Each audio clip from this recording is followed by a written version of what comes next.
Pengantar linguistik, linguistik umum, itu apa ya? Bila berbicara tentang bahasa, apakah yang terlintas di pikiran Anda? Komunikasi? Berbicara? Kurang lebih mungkin seperti itu yang Anda sekalian pikirkan. Namun, bahasa tidak sesederhana itu. Bahasa bisa dikatakan sebagai alat komunikasi atau sistem tanda yang dipakai manusia dalam berinteraksi. Bahasa adalah alat komunikasi utama manusia, di mana bahasa berperan penting dalam kehidupan sosial manusia, terutama saat berinteraksi dengan manusia lain. Nah, cabang ilmu yang mengkaji secara ilmiah bahasa disebut dengan linguistik. Linguistik mencoba mengkaji bahasa secara ilmiah, di mana dibuktikan dari banyak teori mendasar dari para ahli yang mempelajari dan meneliti bahasa. Berikut beberapa teori dan para ahli yang mengemukakannya. Yang pertama ada teori onomatopetik atau tiruan bunyi alam oleh Johann Gottfried Herder, yaitu ia menyatakan bahwa objek diberi nama sesuai dengan bunyi objek tersebut. Lalu ada teori dari Trubetskoy tentang fonologi. Ia menyatakan bahwa fonologi adalah studi bahasa yang terkait dengan sistem bahasa, organisasi bahasa, dan merupakan suatu fungsi linguistik bahasa. Lalu ada teori dari Verhaar tentang morfologi. Ia menyatakan bahwa morfologi adalah cabang linguistik yang mengidentifikasi satuan-satuan dasar bahasa sebagai satuan gramatikal. Lalu ada teori dari Ferdinand de Saussure tentang semantik.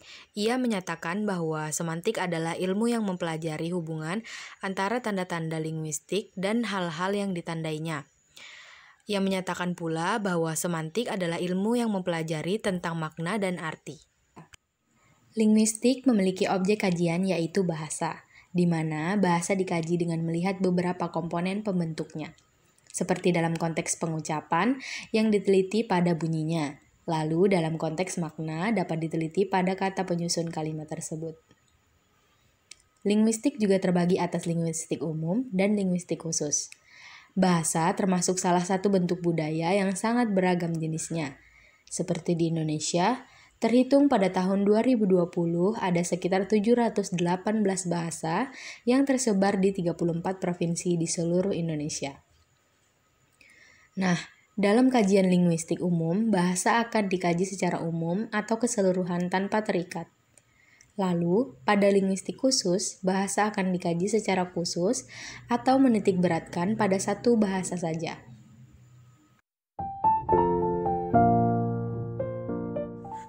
Kata linguistik berasal dari kata yang dalam bahasa Latin adalah lingua, bahasa Prancis adalah langue, langage, bahasa Itali lingua, bahasa Spanyol lengua, dan bahasa Inggris language, yang berarti bahasa. Linguistik juga diartikan oleh ahli bahasa salah satunya Webster 1981 sebagai ilmu bahasa yang mempelajari tentang ujaran manusia meliputi kesatuan, hakikat, struktur, dan perubahan bahasa.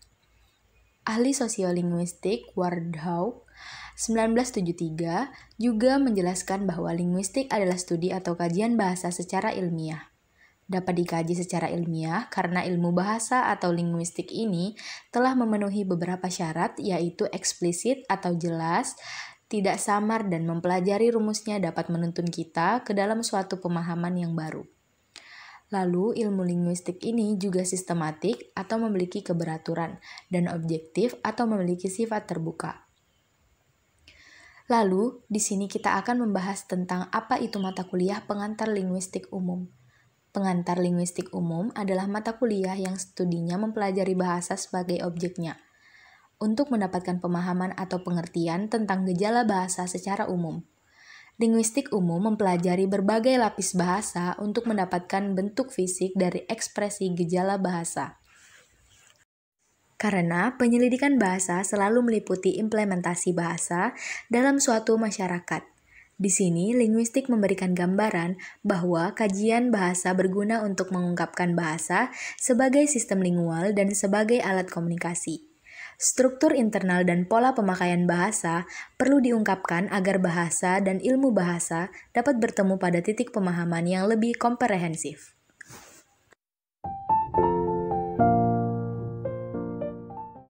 Linguistik umum adalah ilmu pelajaran dalam dunia sastra yang menjadikan bahasa sebagai objek kajiannya. Dalam linguistik umum akan dipelajari berbagai jenis dari bahasa, baik itu bahasa isyarat atau bahasa yang menggunakan gerakan tubuh, bahasa yang hanya menggunakan tanda, atau bahasa yang menirukan suara-suara di sekitar.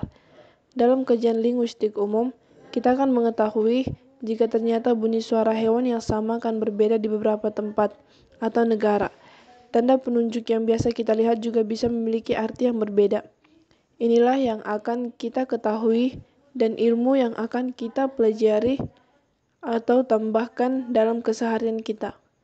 Linguistik umum membahas dan membuat kita sadar jika hal yang selama ini tidak kita anggap atau kita anggap remeh, ternyata hal yang penting, dan dalam linguistik umum ini kita disadarkan bahwa sejarah bahasa adalah hal yang sangat penting dan juga sangat berpengaruh dalam peradaban manusia. Dalam perjalanan sejarah manusia, kita tidak pernah lepas dari yang namanya bahasa. Tapi pengetahuan kita tentang bahasa sejauh ini masih minim. Dalam linguistik umum inilah kita akan memperdalam pengetahuan kita tentang bahasa dan mempertajam pengertian bahasa dan arti bahasa dalam kehidupan kita sehari-hari.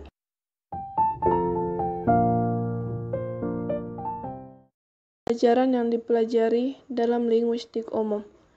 Dalam mata kuliah linguistik umum, ada beberapa pelajaran yang dibahas yang dibagi dalam beberapa materi. Yang pertama, sintaksis. Materi sintaksis adalah materi yang membahas tentang kalimat. Di sini kita akan membahas tentang unsur internal dari bahasa, yang terdiri dari frasa atau gabungan dua kata tanpa predikat, klausa atau kumpulan kata, kalimat, atau satuan dari beberapa kata.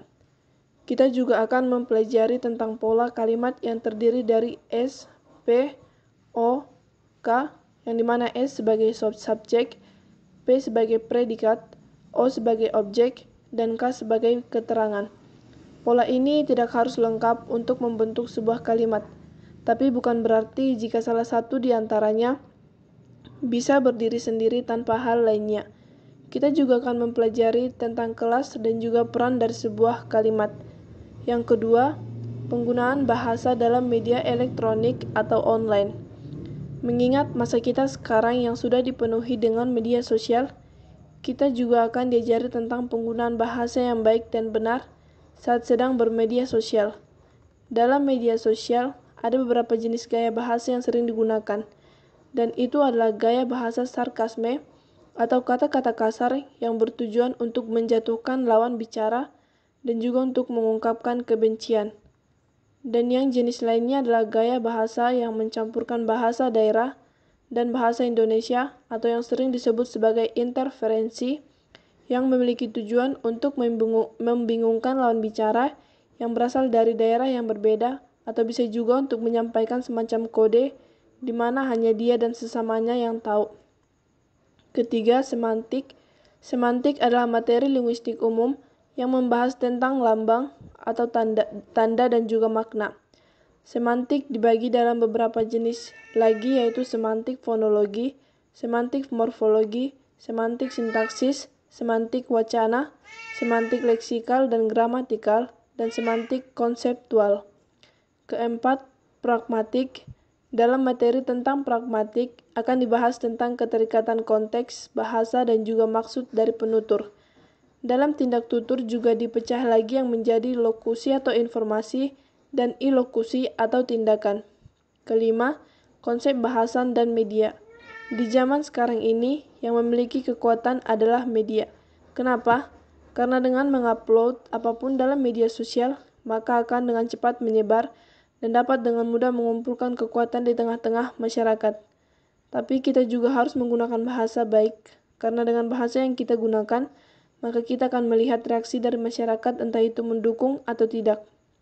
Keenam, wacana bahasa dan budaya, bahasa dan media. Wacana adalah sebuah bentuk komunikasi atau bacaan yang mengandalkan tulisan sebagai salah satu metode dalam penyampaian pesannya. Untuk menghasilkan sebuah wacana, maka diperlukan kohesi dan koherensi. Wacana juga dibagi menjadi beberapa bagian, yaitu wacana struktural, wacana fungsional, dan wacana sosiolinguistik.